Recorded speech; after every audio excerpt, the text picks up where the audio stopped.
पश्चिम Asia में जारी युद्ध के बीच ईरान में फंसे भारतीयों की वतन वापसी हो गई है।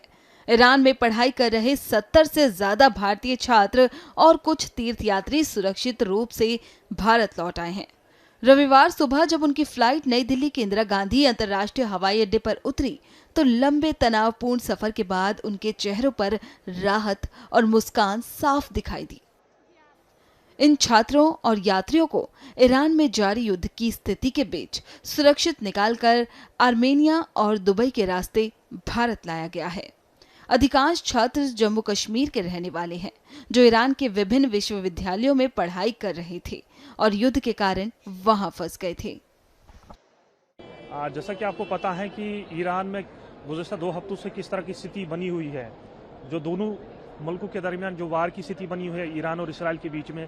इस दौरान जो है हमारे भारतीय शहरी अलग अलग शहरों में फंसे हुए थे, जिसमें तेहरान है, जिसमें कोम है, मशहद है, किरमान में, क्योंकि दोनों देशों के दरमियान जो स्थिति से जो बनी हुई थी उसमें चारों ओर से गोलियों की घनगरज, एक्सप्लोजन, एयर स्ट्राइक्स हो रहे थे और भारतीय छात्र खुसूसन और हमारी ज़ियारत करने वाले जो लोग हैं जो देश के विभिन्न राज्यों से हैं वो काफ़ी ज़्यादा परेशान थे, काफ़ी ज़्यादा फ्राइटनड थे, एंग्शियस थे। उनके पेरेंट्स जो देश के अलग अलग हिस्सों में थे यहाँ, वो फ्राइटनड थे, एंग्शियस थे, डिस्ट्रेस में थे। तो उनकी तरफ से हमें लगातार कम्युनिकेशन आ रहा था कि आप भारत सरकार के साथ मामला टेकअप करें, विदेश मंत्रालय के साथ आप टेकअप करें। तो हमने जो है उनका मामला देश के जो विदेश मंत्री हैं एस जयशंकर साहब, उनके साथ मामला टेकअप किया। फॉरेन सेक्रेटरी साहब जो विक्रम मिश्री साहब हैं, उनके साथ हमने मीटिंग की।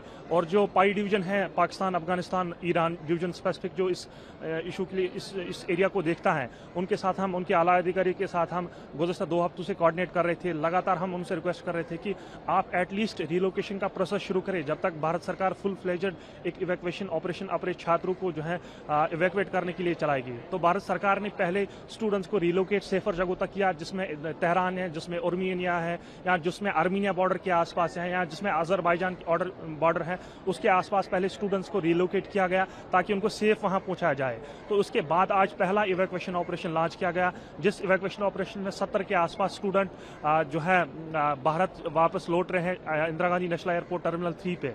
और इसके साथ साथ कहीं अन्य जो पिलग्रम्स हैं, जो जियारत करने वाले लोग हैं जो फंसे हुए थे, वो आर्मेनिया बॉर्डर से आ रहे हैं।